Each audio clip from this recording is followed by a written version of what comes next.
Roedd na dri mochyn bach efo'i gilydd mewn cwt, a'i mami wrth ei bodd efo'r tri. Bob amser dywedai y fam soch soch, dyweda'r moch bach wi wi wi. Rhyw ddiwrnod roedd y tri mochyn bach yn cael sgwrs, a dwedodd y mwyaf o'r tri. Mi ddylen bob amser drio dweud soch soch, mae'n babiaidd iawn dweud wi wi wi.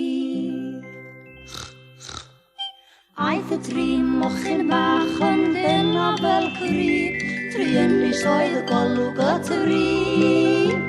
Y tri oedd yn trio dweud soch soch soch, a gwrthod yn lan dweud wi wi.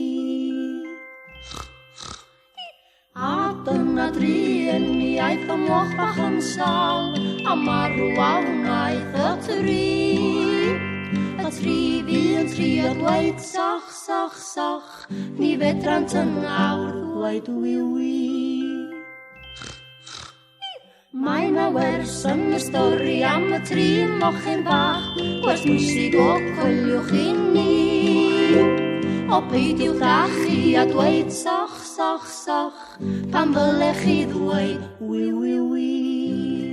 O peidiwch â chi a dweud soch soch soch, pan ddylech chi ddweud wi